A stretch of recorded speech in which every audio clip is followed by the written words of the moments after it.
Hello guys, welcome back my video. അപ്പം നമ്മൾ Valentine's day കഴിഞ്ഞിട്ടാട്ടോ ഞാൻ ഈ വീഡിയോ ഇടുന്നത്.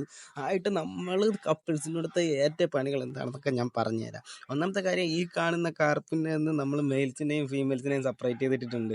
പിന്നെ അതേപോലെ തന്നെ നമ്മുടെ വീട്ടിലുണ്ടായിരുന്ന മെയിൽ ഡോഗിനെ കൊണ്ട് മാറ്റ് ചെയ്യിപ്പിക്കാതെ ഒമേഗയെ നമ്മൾ വേറെടുത്ത് കൊണ്ടുപോയിട്ടുണ്ടായിരുന്നല്ലോ.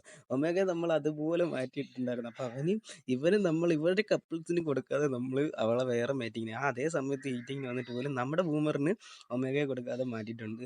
പക്ഷേ എനിക്കൊരു പെണ്ണിനെ കിട്ടിയതെന്ന് പറഞ്ഞാൽ ഈ വാലന്റൈൻസ് ഡേയുടെ അന്ന് കിട്ടിയതുകൊണ്ട് കേട്ടോ ഞാൻ ഈ ഒരു വീഡിയോ ഇടുന്നതിൻ്റെ കാര്യം അത് തന്നെ കേട്ടോ. ഇത് വേറെ ആരെയും കുറിച്ചല്ല കേട്ടോ, ഞാൻ പറഞ്ഞത് ഇവളെ കുറിച്ചാണ്. ഇവളുടെ പേരാണ് മിന്നു. ഈ ക്യൂട്ടായിട്ടുള്ള ഇവളുടെ പേരാണ് മിന്നു കേട്ടോ. അപ്പോൾ ഇനി മുതൽ നമ്മുടെ വീഡിയോസിനൊക്കെ ഇവളുണ്ടാവും. ഇവളൊന്ന് ഗ്രൂം ചെയ്ത് എല്ലാം ഒന്ന് റെഡിയാക്കുന്നൊരു വീഡിയോ ഉണ്ടാവും കേട്ടോ. അല്ലാതെ എനിക്ക് പെണ്ണൊന്നും സെറ്റായിട്ടല്ല. നമുക്ക് പെൺപിള്ളേർ തന്നേക്കാട്ടും സന്തോഷം ഇവരൊക്കെ തരുന്നുണ്ടല്ലോ. ഇവരെയൊക്കെ ആകുമ്പോൾ നമുക്ക് കണ്ണടച്ച് വിശ്വസിക്കാം. പൂച്ചയായിരുന്നാലും പിന്നെ കൂടുതൽ പട്ടികളുടെ കാര്യം പറയുകയാണെങ്കിൽ അവരെ നമ്മൾ വിശ്വസിക്കും പോലെ എത്ര മനുഷ്യന്മാരെ വിശ്വസിച്ചിട്ടും കാര്യമില്ല കേട്ടോ. അപ്പോൾ ഇവളുടെ അപ്ഡേഷൻ കാര്യങ്ങളുണ്ടാവും. അപ്പോൾ ചാനൽ ആരും സപ്പോർട്ട് ചെയ്യാൻ മറക്കല്ലേ. അപ്പോൾ ബൈ.